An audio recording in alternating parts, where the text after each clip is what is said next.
Wake that ass up. Early in the morning. The Breakfast Club. Morning, everybody. It's DJ MV Angelettie, Charlamagne the guy. We are the Breakfast Club. We got a special guest in the building. Yes, sir. D-Dot. D-Dot. Deric Angelettie. We here, baby. A.K.A. Mad Rapper. A.K.A. we here. What's up, D-Dot? What's going on? Not only just a mad rapper, one of the hitmen. That's right. You know what I'm saying? One of the greatest production teams ever assembled. Ever.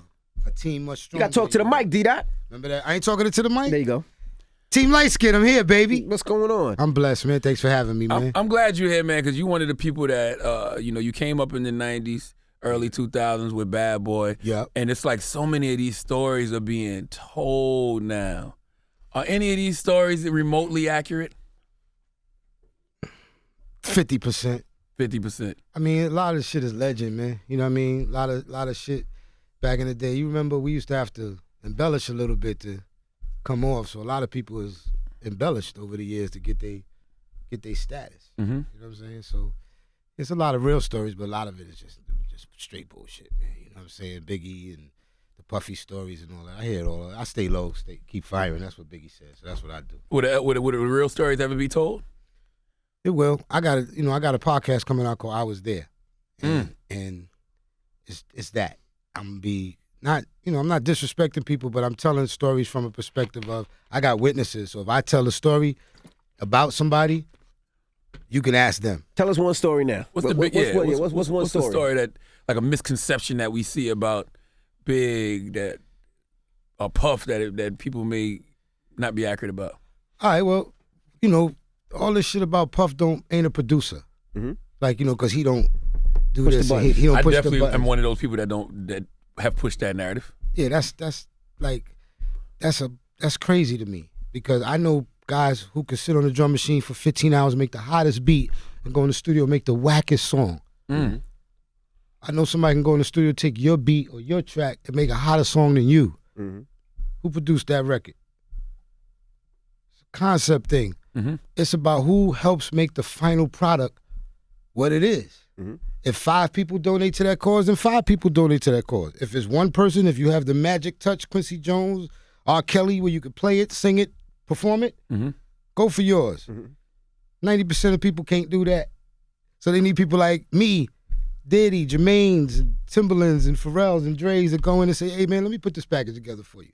Let's clean these edges up a little bit. Let's do that a little bit. And then now go off, run, young man, young lady. Go do your thing. Mm-hmm. Next. Yeah. So Diddy didn't necessarily play the MPC or nothing like that. Zero. But He can't do none of that shit. Yeah. But he know how to take hotter tracks and the shit you worked on hours and make a hotter record than you. Wow. Better composition than you. Wow. So that's props to my man. I don't want to talk about him much longer, but you know what I'm saying? But that's what it is. You know what I mean? That's a story that where I'll definitely be a champion. We gets busy. Mm-hmm. What's your relationship with Puff now?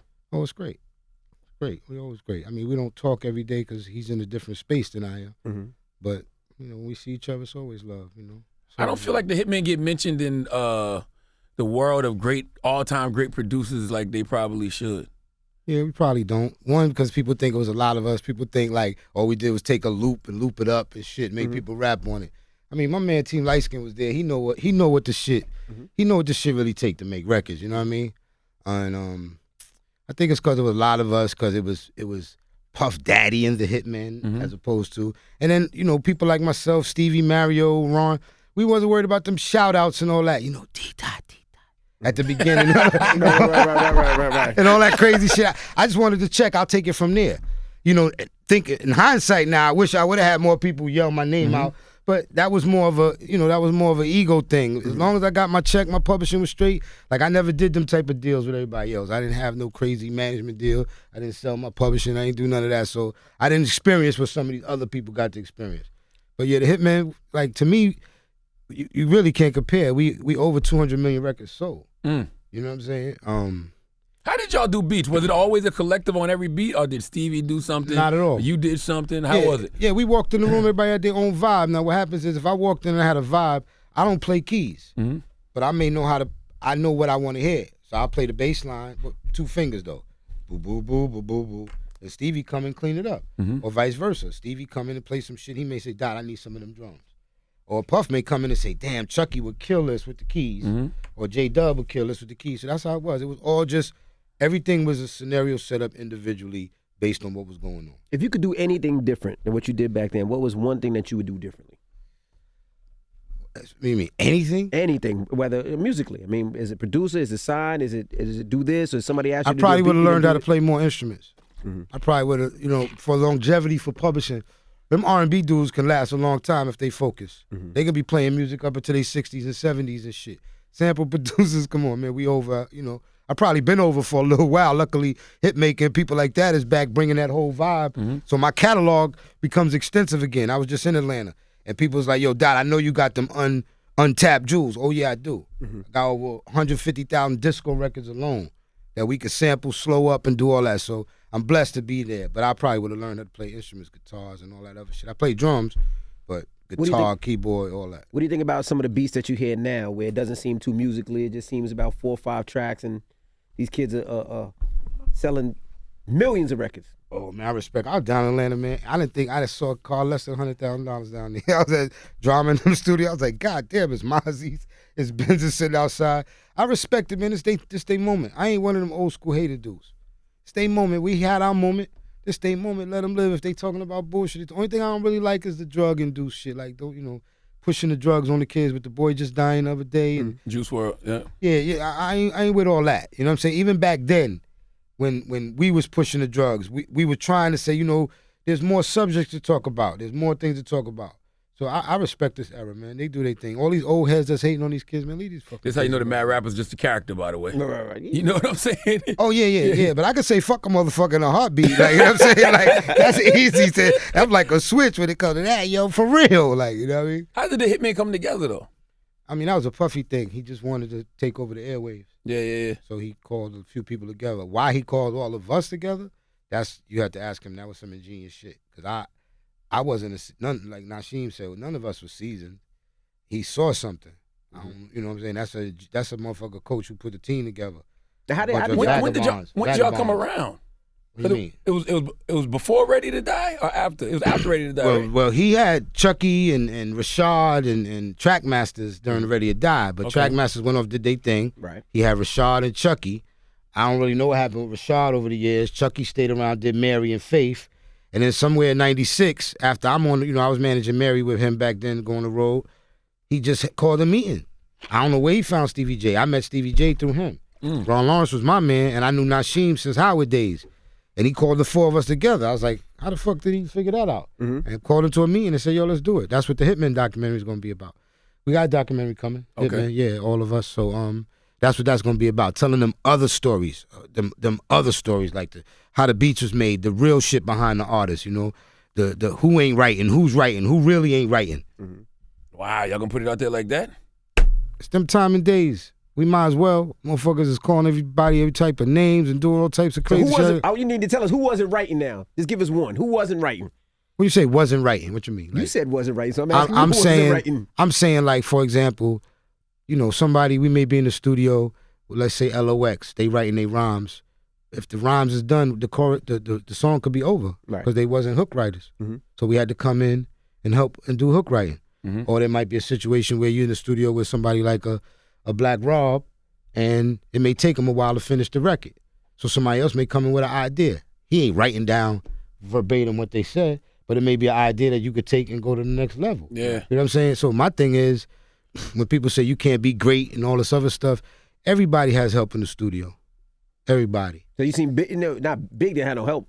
Big ain't had nobody helping his rhymes, but don't think that Big was just sitting there all day. Everything came out of his brain and his brain only. Like, let's be real. Yeah, Television could influence it. Something happened with his boys could influence it. Or I could have been sitting right there. Remember, I was a rapper 3-4 years before he came out. I'm in 2 Kings of the Cypher. You don't think I ain't sitting up there yelling something that felt good? Or another rapper ain't sitting in there yelling something good? Or even DJ Clark Kent sitting in there like, he been around rapping since we was 14 years old. Clark Kent made it, So, yeah, it's real. Jay-Z, you heard the stories of Jay-Z with Sauce Money and all them sitting in the studio. Don't think, that's the reason why you surround yourself with all these MCs. Yeah, still sharp and still. Yeah, why the fuck I'm gonna have all these MCs around me and we all just gonna go to a corner and on your mark and set go? Come on, that shit sound crazy to me. And everybody know Diddy didn't, right? Diddy said well, it Diddy himself. was never MC. He was an entertainer. You know what I'm saying? He was more on the Hammer style. Like, let's put together. He was a package dude. And his packages was crazy. You know what I'm saying? Who's the best person you work with in the studio that you were super impressed by? Besides B.I.G., probably Mason LL. Super professional. LL walk in the studio. He got to be there at 9, LL at 8:59, ready to go. You know, Murder. Murder was just, Murder wanted it. Y'all can't tell? Mm-hmm. Murder wanted that shit. Murder would come and sit with me even when he wasn't in session. D-Dot, what's that? What you doing? Can you do, you add an extra bass? Can you do that to my, like, you know, he just was the greatest student ever. So Murder. What happened with Mace? Because we all knew Mace was one of the biggest artists, and then he just went out. So I know you were behind the scenes. What happened at that time? The honest truth. I think, first of all, he was a baby. Let's start there. All right. And you got a bunch of things coming at you. Riches, chicks, extortion, trying to handle business, which is probably the thing that umbrellas it all. You're trying to handle your business out here, and you don't know it. How can I handle something I don't know? Mm-hmm. Put all that in a pot, stir it up, and then say, come on, man, let's go. 17 artists wanting you to put them on. What he had? What was the name of the group? Harlem World. His sister's on. Neighbor, across the hall, 604, you in 603. It's like, golly, I'm 21. The extortion part is big, too, because you're a young kid from Harlem. The streets leaning on you because they seen you getting all this money. Come on, all them Harlem dudes getting that money saying, oh, young man, you was talking all that? Yeah, we need something the 1st and the 15th. Damn. I'm not saying that happened, but I'm saying I'm sure it could have. Strong possibility. Because it happened to everybody in Brooklyn. There was some old heads that, when you get a little large, I'm pulling up. You know what I mean? And they giving you that look like we gonna get you. So you got to make some phone calls to some other people. Say, yo, man, I need you to look out for me over here. This shit happens to all of us, man. The best of them got robbed, extorted. I don't care how. First of all, the hip hop, to me, all these gangsters in this hip hop is a joke. Real gangsters ain't trying to rap or make no beats. So all these dudes, I seen dudes come up here like super tough. I hit you one time. But I was like, come on, man. We know what it is. It's nothing wrong with being corny. There's nothing wrong with it. I'm the poster boy for it, fam. And it's splendor. Word. But being a punk is different. Right. I ain't no punk. I ain't gonna sit up here and, she envy. See you after this, Come on, fam. We rappers, we producers. Let's have some fun. Mess with some chicks, get some money. All this tough guy shit ain't working, and that's what's happening with these kids. We sent the message that you gotta be this super tough guy. So then some of these rappers, they went I can't do this tough, so I'm gonna go so left, put on a skirt. We messed it up for these youngers, man. They don't even know how to have an identity right now. It's either be tough or be, heels and a skirt. Let me ask you a question. How do you find the balance with that, though? Because Big, the greatest lyricist of all time, most people say, he would say some wild stuff on records. Yeah, he said some crazy I shit. fucked RuPaul before I fucked them ugly ass escape bitches. You look so good, I'll suck on your daddy's dick. Yeah, he said crazy Why back shit. then nobody looked at that like pause, no homo, whatever that. Don't think behind the scenes cats ain't say shit. Oh, they did? Please, let's set the record straight. Where's the camera? We said a whole but Big, oh God, Big, you know what that's gonna say? But you know what? At the end of the day, that probably was one of the most authentic dudes possible. So me and Puff being in the studio with him, if you think it, say it, and we'll curve it. Because he did have some records where he was talking about, killing babies and all types of shit. And we had to say, that fucking kidnap kids, fuck them in their ass, throw them over the bridge. Oh God, you talking about your skin curling in the studio like damn B.I.G. But who he was, I think that's probably the one rapper we knew who he was while it was going on, as opposed to later on figuring it out. Like I hear all this stuff about Nipsey now, like, legend, whatever. Like, I don't know if they figured him out while it was happening. I did. So while Big was going on, we sit up there like, yo, this dude is special. So we knew, so okay, go ahead, say it, but we'll just put our head down when you say it.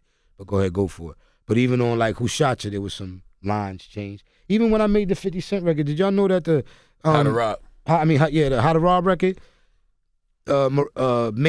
Mary and Case was originally Mariah and Tommy.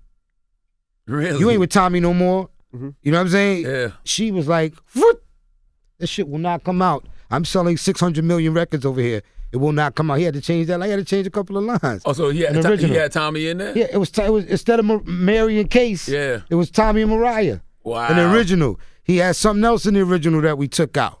What was it? I'm trying to think of it right now. But I know when I did the record, I was sitting up there like, oh, shit, pun. I was thinking about Stevie J. Damn, Stevie J gonna be my friend now, like after this shit. But I was like, if cats don't get this right here, that People are mad at him. Why were you scared People about? mad at him. Not scared, but why were you worried about Pun? Because Pun was really about that.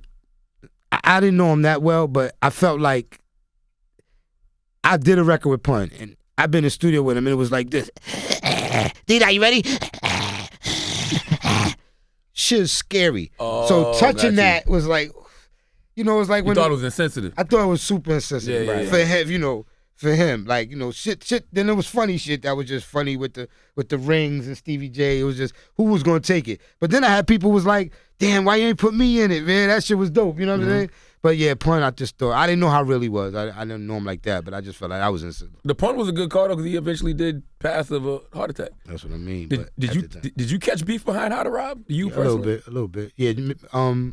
Jay-Z was on the other station back in the day. They called me live from Angie's show, and he told me, I got to spank your man. But my thing was, at the end of the day, okay, did you like the record? That's what I asked everybody. They called you on the air. Called me live on the air. God damn it! Why do shit like that ain't recorded, man? And I said, what's up, baby? He's like, yo. I said, after he went through, I got to spank your man and all. I was like, okay. Did you like the record, though? So at the end of the day, the bottom line is, whoever got this, was it a hot record, though, Meth? I mean, RZA and all them? Yeah. Was it hot Timberland? Was it hot Missy? You might be mad because Missy, yelled at me a little bit. She had the right to. She screamed on you? Yeah, she sold 1 billion records. She could do that. Put the hot dog down. Whose idea was that? That was your idea or that Fifth's idea? I didn't even meet 50 when we did the record. Same like the new record I just did with band Hunter Izzy, the new How to Rock. Rich Nice, the A&R. Shout out to Rich Nice. Shout out to Rich Nice. We made history because of you, Rich Nice. He called me at 2 a.m. down at Jimmy's studio. And said, I need a hook for this record. This is the original one with Mariah and all the other lines he had in there. I said, man, I ain't doing this shit. I'm going home. Please, Dot. Sent it down. I listened to it. I was like, oh, God. This is a mad rapper record. I love it. So I wrote the hook right then and there, gave it to him. He stayed, waited for it, gave it to him. They took it to Track Masters. They love it. Still haven't met 50 yet. To this day? No. Oh, I'm about to say, what the fuck? Still ain't meeting the G's. D-Dot? Nah. Want me to call him? I'm saying, nah. I didn't meet him yet during that time. We went on tour together. That was the whole shit. Me and him went on tour together, but didn't meet him yet. But I finally got on the phone with him first. Said, fam, you going to be out of here. It's the greatest shit ever, but you going to catch some beef. You going to catch, and I don't know the boo-boo Queen stuff. Boo-boo from Queens, I don't know that. I don't know nothing about that. I learned that later on. And then we met like 3 days later. Kicked it. I met Yayo. Yayo was a man. And we went on the road together. We performed at the Tunnel. We performed at in Miami. We hit Atlanta. We did a whole bunch of shit together. So That's how you know it's a classic record, though, because it's been done over 1 million times. But they never wanted to. We didn't shoot a video for it. That's the Track Masters thing. That's when all of us was at Track Masters. They kind of was throwing it. That's a stout. They just didn't want to do it. Oh, that was after Diddy hit him with the bottle and all that? Did it have anything to do with that? Hey, man. Damn, Charlamagne. I mean, that's what happened. Everybody know that's what happened? No, that was for the Hate Me Now. Yeah, but that was, I don't, Was listen. that before? That was after. No, was How to Rob before? All I know is me, before Raekwon, and all of us. Alicia Keys was over there when I was at Sodi. None of us was super happy. That's all I'm saying. But you didn't like being signed over there? Not when my competition is running the show. Steve Style. Track Masters. Oh, yeah. But that was Steve Style guys. Yeah. Yeah. So they in charge of our projects and shit. So I'm not saying they hate it, but they hate it. I'm not saying And those are my peoples. Right. Yeah, You know what I mean? Toe to pole. Those are my peoples. But from the business side, Raekwon, me, I think the only person that shined over there was Nas. Wow, but that was Steve's guy. Hey. Yeah. Hey. That's So it. I got a reason to be mad. Yeah. That's crazy to me because it seemed like it was enough production to go around, especially at that time in New York. Not hit production. We was hits. Banging that shit out. They know it. Can't wait for the documentary to come out. A team much stronger than yours, baby. We had a debate up here maybe like a year or two ago about who the top 5 bad boy lyricists of all time. And I had Big #1, of course. Jadakiss #2. Styles at 3. I had Black Rob at #4 and Chic at 5. I had Big, Of course. Jada, Yes. Murder, Styles, and then I would have to say Sheik. I fuck with your list. I would just switch Rob. Put Last. Rob with who? Last. With You Sheik. put Rob after Sheik? Before Sheik. Before Sheik, right? See, that's why I had Rob at 4. Now, mind you. You didn't have murder in there. You I didn't have didn't murder on my list. Yeah. Murder is disgusting. So who do you, okay, so if you got Rob at 4, 5. you got Rob at 5, He said Big, Kiss, Murder, Styles, Rob. So Sheik ain't top 5. No, Okay. for me. But Got you. the Locks is the illest group ever, besides Cold Crush to me. Why you say that? Illa the Mob, Illa the Migos. Wu-Tang? You said Migos. You said Migos? And I love the Migos. Okay, I'm gonna okay. put the This Migos in it. generation, This okay. generation puts the Migos in it. Yes, they do. I'm gonna let them have their time. Yes, they do. But no, the Locks was a throwback. I mean, Kiss said it best. I can name you 5 clones that won because of him alone. Styles was, first of all, Styles was Big's favorite artist. Out of the 3, he was so unorthodox. And don't get me wrong, I love Sheik. Sheik was, his energy and his words was the combination of what made him. So when you look at them, Kiss it was just Kiss. Styles, you don't know what flow is coming next. Right. It was like, take a guess. And then Sheik, it was like, all right, strap in. It's a roller coaster ride. So to me, and I've seen a lot of groups. Now, I mean, there's a lot of groups, but you're talking about 3 MCs that were all nice. When you think about all the groups out there was always a disparity between who was nicest and, somebody like, somebody was nicer than the other. I feel what you're saying. Like with Wu-Tang, you got a Ghostface, and then it's a You God. No disrespect to You God. Yeah, but you know what I'm saying? You got the top 4, and then you got the rest of them. In the Locks, it was like, pick your poison. You know what I'm saying? Some would say Jada and Styles are top 10, and then Sheik is just a... I just think that's because Jada Styles did more back and forths. Yeah. Sheik is a quiet dude, big, quiet. He ain't with all the rah-rah. You know what I'm saying? At least from what I met of him back in the day. So he wasn't around all that, but I bet you if he was in that mix the way they was doing on the back and forth, we wouldn't be saying that shit. So your list would be Big, Kiss Murder. Mace. Kiss Murder is like, you know what I mean? What you mean, like? Kiss and Murder, like, in other words, if I'm a what they call them dudes that be in the if I'm a scout, I'm a scout, and I'm looking for an MC for my team. I can go grab Kiss. I'm fire, but what ain't I getting? I see what you're saying. Mace had, I guess, more of the star power, so to speak. Yeah. More potential to experiment. Yeah. Kiss stayed in his lane. Kiss stayed I get in what his you're lane. saying. And Mace, Right. Mace could do a... Mace stepped out of his box. Tell me what you want And then from step me. back and step back out. So I gotta say to myself, how far can I expand with this play? In other words, somebody can get up hit right-handed, he can get up and hit left-handed. That's dope. But he may not hit 50 home runs. Whereas a dude that hit right-handed, he may hit 50 every year, but he's only hitting right-handed and he's only hitting home runs. But Kiss gonna give you 20 years. Yeah. Mace gonna give you 5.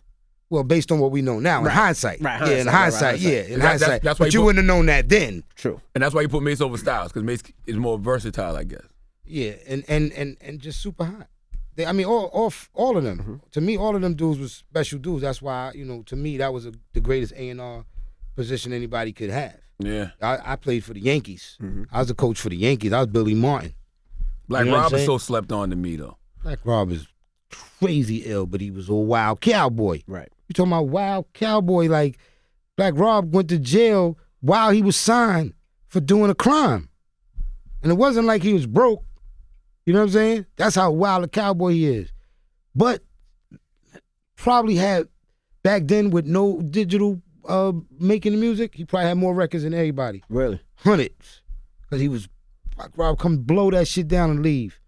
Illest. All of them was ill, man. All 5 of them dudes, man. The Locks, Mason, Murder. That was the best A&R job a cat could have, man. Wow. For real. I'm keeping it And real. Rob was such a great storyteller to me, man. was. Like, Yeah. Crazy. He was. Crazy. Which fast forwards to now. So when I'm listening to the YBN Cordays, you know what I'm saying? Or when I did the band Hunter Izzy record, it kind of reminds me, that was a 20-year gap. So it kind of reminds me that we seeing a new era, just like the drugs. Remember back in the 80s, how crazy the drugs was? And then the 90s came, we kind of chilled off the heavy drug. We smoked weed, but it was like, yo, Oh, yeah, I was selling them. selling it, not Not doing using, it. Not using, yeah. Doing it. Now it's looked like the 80s again. Lean, if you ain't doing lean, you a succotash. Or opioid. Or all other pills. And if you ain't promoting it, not only that, nigga, show it. Put it on video. Show it. I think people forgot crack used to be recreational. Same way that the opioids are recreational now, crack used to be like that. Death is recreational now for these dudes too. We gotta think about that shit, man. These young kids. So at the same time, we still gotta teach. And I think that was the beauty of some of the things we doing. Like, I did a documentary on BET called Rules to This Shit. And it was about letting us, the old heads, give back. Because we told you how to wave your rollie from side to side, but we ain't tell you to get the fucking rollie. That's right. And hold on to it and not have to pawn it. That's where we made our mistakes. That's why this generation want us dead. Well, see, that's because a lot of artists that waved their rollie side to side lost it, and they didn't know how to keep it. That's my point. We was learning as we went along. Right, because we can't teach if we don't know. So I watch you, right? Mm-hmm. You teaching now how to buy real estate. A lot of people say he don't know nothing about real estate. That's a damn lie. But anyway, I watch it. I got my own opinion. Well, I'll tell you after the show. One says that he doesn't know anything. But my about point real is, estate. prior to you doing that, just on some real dude, you've been mobilizing yourself. You've been moving cars and houses and doing whatever, but you ain't never write no pamphlet on it. correct. So how do I get to do that, Envy? Well, that's why I do the real estate thing. I'm saying, but 20 years ago, how do I get to do what you do, Envy? They had to know you. They had to get to know you. Yeah, nobody was teaching it. I mean, me and him had a beef over some shit like this back in the day. It wasn't a beef, but we didn't speak or something because I didn't recognize his movement or something back in the day. And it was not, but it was like, damn, look at this dude doing his thing and I don't know it. And he ain't trying to throw himself out there on there. So people looking at him like, oh, he's sucking. That ain't your fault, though. I know it ain't my fault, but That's his fault. Should have promoted himself better. But you also got to know, but when you get to a certain age, you realize what it is. You know what I mean? When I got to an age and I'm secure and I'm good, and I start bidding on homes and I'm start looking at the people that's my neighbors that's fixing up homes and it's our community, I'm like, none of these people look like me. And then you got to break down, well, why don't they look like me? Because our people don't know how to. Mm-hmm. And then when you start teaching how, same thing with the contracts. right. There's artists still out there signing horrible contracts. Oh man, that's what Rules to This Shit was about. Yo, you signed that? Did you get a lawyer? Did you actually read it? Oh nah. Like reading is a problem for us. Mm-hmm. You know what I'm saying? So we gotta read. You know, your parents always tell you, well, my days used to tell me, if you want to hide some money from a black person, put it in the book. Put it right in the book, which is crazy. But nah, I mean, that's why we dropped these rules. I had Too Short in it, Common, Mm-hmm. you know what I'm saying, a whole bunch of people. I respect these new kids now because this is their moment. Like cats from my era, we got to stop with let's go back to that shit. Let's go back because there was snakes and vultures during that era too. Mm-hmm. Black snakes, black vultures, all types of shit. We can't sit up there all this culture vulture shit like it was only white dudes. Come on, man. Mm-hmm. I know an artist right now from back in the 80s that's still chasing Fly Tie for his cold chilling money.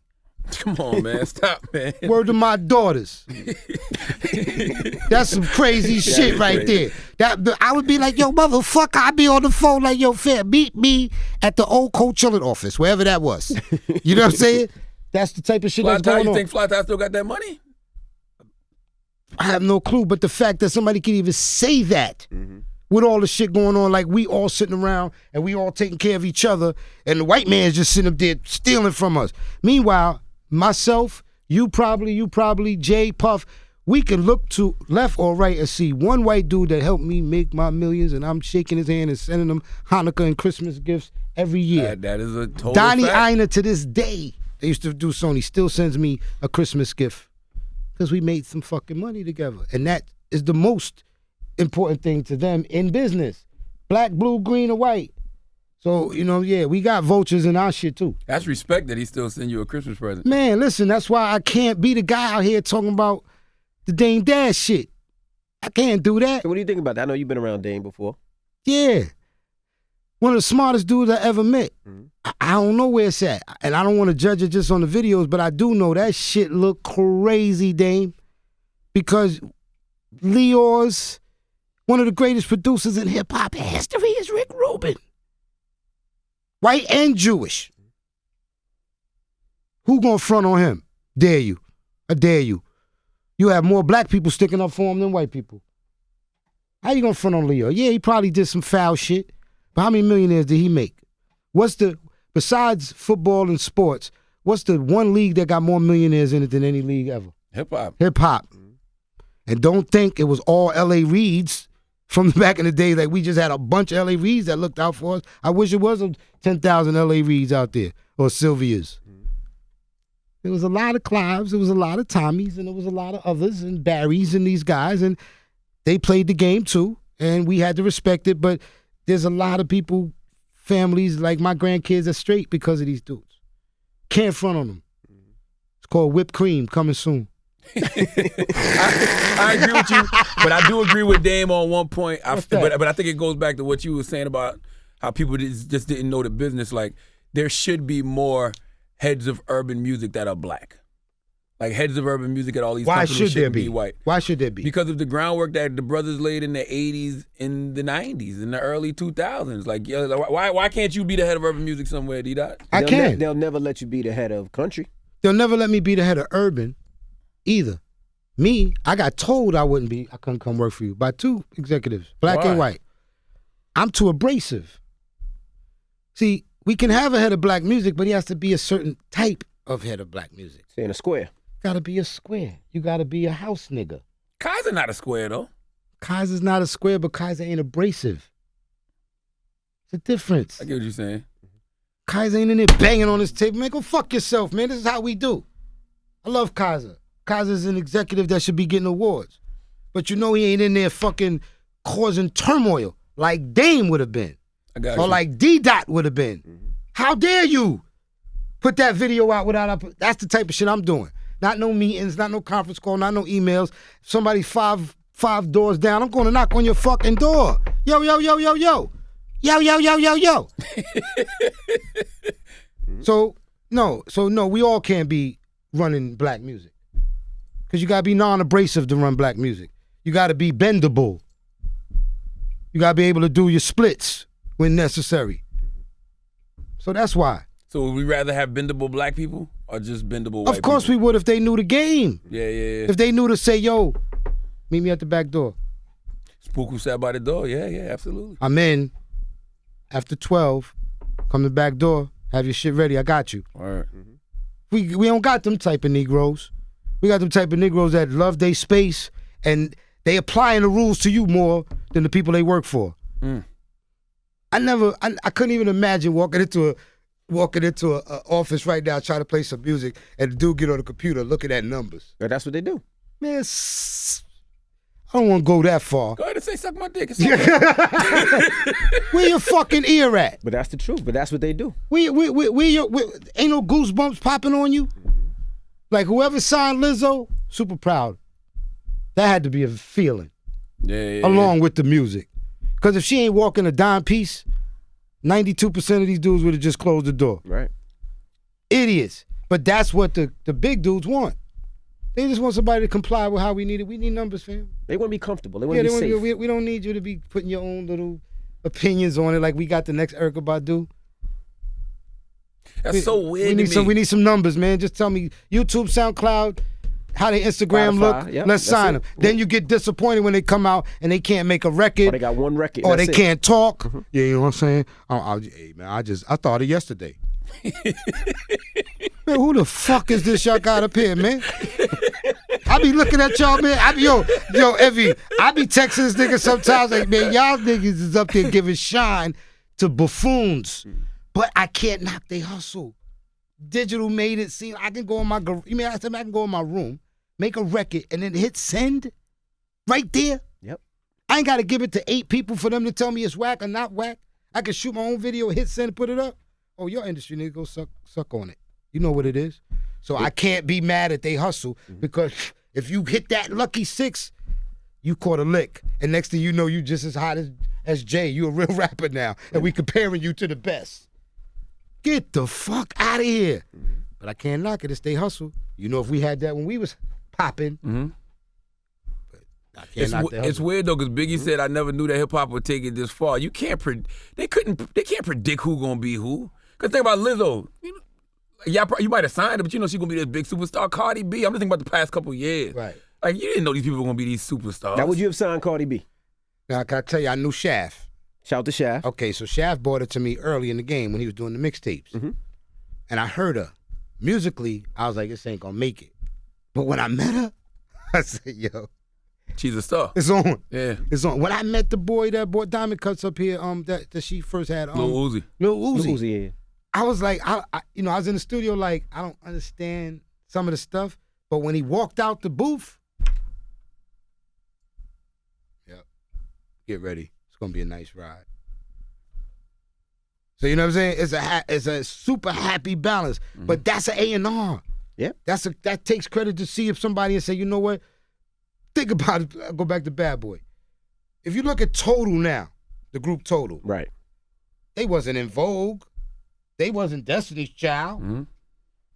But the dude saw something and said, we got to put in that work to make this hot. That's what these artists is now to me. If somebody sees it and they willing to put in that work to make it hot, we gonna see them last. But these young kids that's going to make these trap music and all that, I can't knock them. I don't necessarily love it, but I can't knock them. Man, get your money, man. Especially because it's so easy right now. You know, I think I saw an interview with YBN Cordae. He was like, this shit is a lick now. Back then when the real street dudes was trying to get in the game for a lick, and all of us were like, if you was attached to a street dude, you was special. Mm-hmm. Because you knew their objective. They wasn't trying to sit no mean. They just want some money in, and they want some money out. That shit turned into now that's everybody's approach. I ain't worried about 20 years from now. Give me a good 3 years. I'm going to make whatever's going on. I'm going to put on a skirt. I'm going to rap off beat.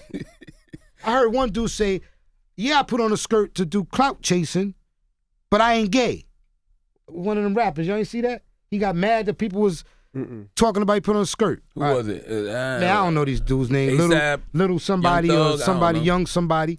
But my point is, they wake up every day now with a plan to shock the world temporarily, but don't think that we gonna grasp onto it and hold you to it. But rappers in our era did that too, though. Like who? CeeLo Green had on the wedding dress. Andre 3000 used to wear wild stuff. How later on in his career did he do that? He didn't do that shit while he was with Goody Mob. So you talking about initially? They do that to get on, is what you saying? I'm saying they do that once the industry touches them, feels them the wrong way. This guy's crazy, man. Molest them, touches their butt the wrong way. Next thing you know, cats start wilding. I'm being real, man. Now there was rumors about Bad Boy too, though. Bad Boy, what? All of us? I would love somebody call up right now.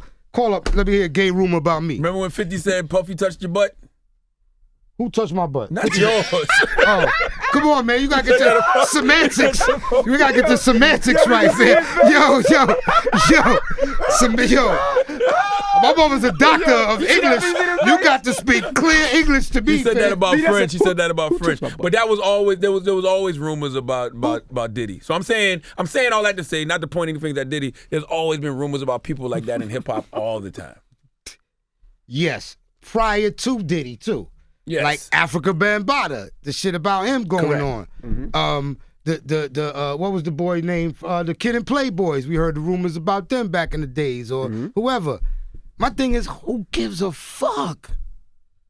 Really, they do. There's people that actually do. I could never understand it because at the end of the day, you give a fuck. Yeah, you just brought it up. You talked about with the skirt. You said they got. No, I'm saying I don't give a fuck. Like I let them do them. Got you. The point is, the messages we sending, eventually somebody is gonna get that message and take it the wrong way.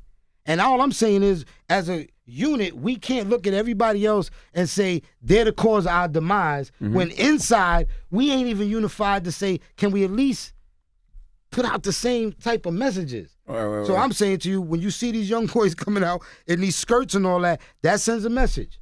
So if I'm gonna be the guy to say, don't do that, now we look like we Warren. I got you. I don't want that. I never wanted that. So that's why I said, you know what, y'all go do you. What did you think about Loon on Bad Boy?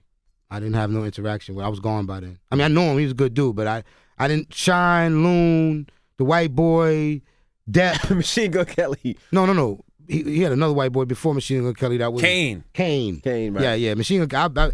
I was gone by. I left in '98 with the locks. Yeah, how do you know that? I left with the locks. You left with the locks. Yeah, when the locks was out, I was out. There was nothing left for me to do. Yeah, I was gone. You know what I'm saying? Now you got a new project coming out. Well, it's out right now. Appreciate that. Hold on, before you get to talk about the Mad Rap or something, man. That's what he was talking about. Oh yeah, I mean I know that's the new project, Oh, but yeah, I'm yeah. talking about initially. Okay, initially, yeah, let's How do did it. how did that Mad Rapper thing happen? Oh man, Mad Rapper, East Coast, West Coast.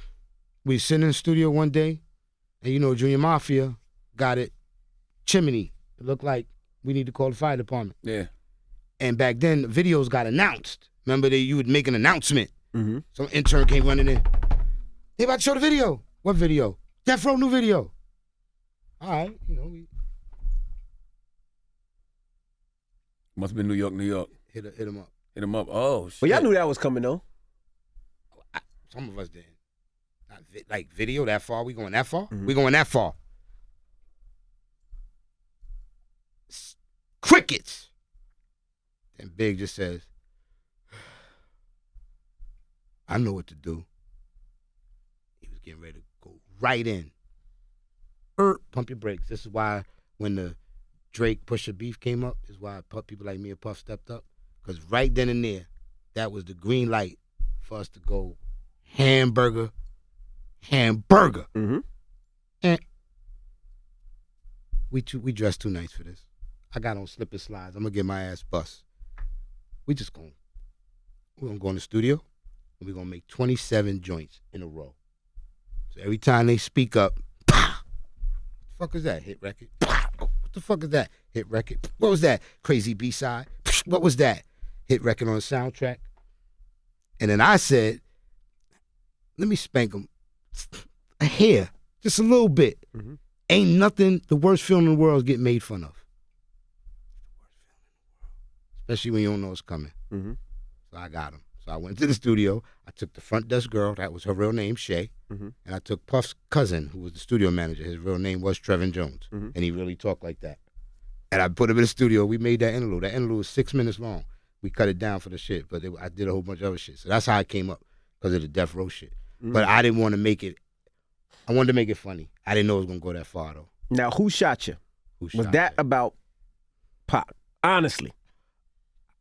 I don't know, but I would bet, I'm a gambling man, I bet to say it had a lot to do with somewhere in there. But I wasn't, sitting right then and there when he wrote it. Mm-hmm. But I could tell you was some shit in there that I would have took it personal if I was pocking them too. Easy. How did you feel around that time? Period. Tense time? Pac was a thespian. An actor. He was an actor. But not the people around him. One of the greatest artists to ever do it. Mm-hmm. Period in the story. Can't front on that. But you also see a confused child. Young. Remember, we talking about cats that's 20-something years old. We're not talking about 42-year-old guys married with kids. We're talking about babies. So I saw a great, great, great artist, one of the greatest artists to ever do it, probably top 3 of all time. But I also saw a young kid that just needed to be guided. You was ever in the studio with him? You ever did it? I never made a record with him. I've been around him plenty of times. Me and Nas met him for the first time together. Mm-hmm. That's our story. Oh, Me in and that Nas. park joint? No, on Howard University's campus. Mm. We were standing on Howard University's campus, and Pac walked up on him and was like, "Is that Nas?" Walked right up on him, gave him a pound, and then turned to me and said, "For the brothers, because I had it from 2 Kings in a Cypher. Gave me a pound, invited us to his room to smoke. This is like 91, Mm-hmm. 90, 91, 92. So I've been around him, never had the privilege of making a record with him. Wish I did, but I didn't. But Y'all didn't go smoke that night? yeah, we did. Absolutely. So Man, what was that combo like between you, Pac, and Nas? just, back then I was in the 5% Nation. I'm in 2 Kings in Cypher, so that's that era. Mm-hmm. So him and Nas did most of the bonding, because Nas is who he is. 93, maybe 90, something like that, 94, I guess. Because that's when Nas was out, so you figure 93, 94, that's what around the time. They just, they just chopped it up like on some real heavy. I was just happy to be there at that moment, because I'm just getting in. You know what I'm saying? So I'm good. But it was a good dude. It was a good dude. I know a lot of people that knew him. I just wish he had better guidance. I just wish a lot of these kids had better guidance. That's why somebody like me is here. All games aside, mad rap, all that good shit. I'm ultimately a teacher. And I just can't sit around and watch some of this shit happen, especially the misconceptions that it's everybody else's fault but ours. We can't push that. We got to do some inside looking, you know what I'm saying, or whatever the term Yeah, that had to is. be wild back then, because Pac was cool with Nas, cool with Big, and then all of a sudden it just Yeah. Spun, yeah. But he's the blueprint for how to go about the disrespect. I mean, they went there. His wife, he took her all the way there. About faith and, they took it there. How true, what was true, I mean, who knows? I'm just saying, wow, that was a lot. And the respect that Big had for him, I mean, to this day, I could tell you myself personally, Big cried when he died and was trying to tell the world, I love this dude. He taught me a lot. I don't know what is happening here. Like, we were all so confused. You know what I'm saying? Like, so I could definitely tell you that personally. Like, I know that for a fact. We did that back then, if that's the term, we didn't want that smoke because that was the end. Who the fuck wants the end?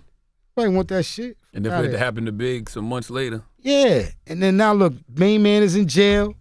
Puff ain't got his main dude no more. The family broke up. Kim and C stopped speaking. Shit just fucking all fell apart. Like, it's all fucked up now. What I'm gonna do now? That shit was real. Yeah. Fuck I'm gonna do now? If Big was alive, how far do you think he would have went? You think he'd still be rapping? Oh, man, I'd be on Angelettie Island right now giving tickets away to a fucking festival like Ja Rule and them. I don't think a lot of these dudes would even been around. The dude was so experimental with his flows, and you see what he did to the shit with Bone Thugs. Bone and Biggie, yep. Yeah, didn't want to do it. He didn't want to do it. He didn't want to do Notorious Thugs. He didn't want to do The World Is Filled either. Who forced him? Whose idea was it? Nigga, we just didn't. We relentless. I gave him the beat for The World Is Filled. 4 or 5 months went by. Every time I put that shit on, he'd tell him, stop that, put something else on. Met Carl Thomas. The day I met Carl Thomas, he came to the studio. He wrote that World Is Filled with Pimps and Hoes in 3 minutes. Then I played it for Big. That's all you had to say, yo. When the Remy's in the system. The same thing. Bone Thugs. How I'm gonna do it? And one day, Big didn't write. And Big is 300-something pounds. So when you see him, this is going on, shit's about to hit the fan. He about to hit you. Because he ain't stopping. West Indian, he hit, you can hear, he held like all in his fucking head. He getting ready to body you, and we all sitting around just waiting. Because he ain't gonna tell you nothing. When he did Hypnotize, he just leaned over to me. He said, Biggie, can't you see? I gave him a pound. I went outside. He don't tell you shit. He bodied that Bone Thug shit, man. That was it. I was like, it's over. That's how you know. He did it? That's crazy he didn't want to do that record. I would think that would be a personal choice because that was such a specific, an East Coast guy like him to go grab Bone Thug. Which goes back to the Puffy thing. Whoever did that beat, I think it was Stevie. I think Stevie did that one particularly. But sometimes when you hear the beat, it's hard to just conceptualize the finished product. But then it may take somebody else come in and say, I was thinking about putting these people on it. This is what I hear. Then that kind of that kind of gives you a little framework to think about. Oh, shit, Bone, let me hear. Okay, you want to put Bone on this? Now I got a little area I can fuck with now. Okay, let me try it. And, of course, he bodied it. So that's the specialness when you know you got an artist like that while it's happening, as opposed to certain artists that I love. Every record comes on, they attack it the same exact way. You can predict their flow as soon as it comes on. Yeah. I hate that. Yeah. You know what I'm saying? As a producer and as a former MC or current MC, you want everybody custom fit your shit, man. The beat come on, custom fit it, man. You know what I'm saying? Custom fit it. You don't use the same towels on every car. I'm talking to the rich man in here. Like, you know what I'm saying? For real, Now man. let's talk about this new project. All right, cool. I love it. Appreciate the hate. What made you get back in the studio and get back to it?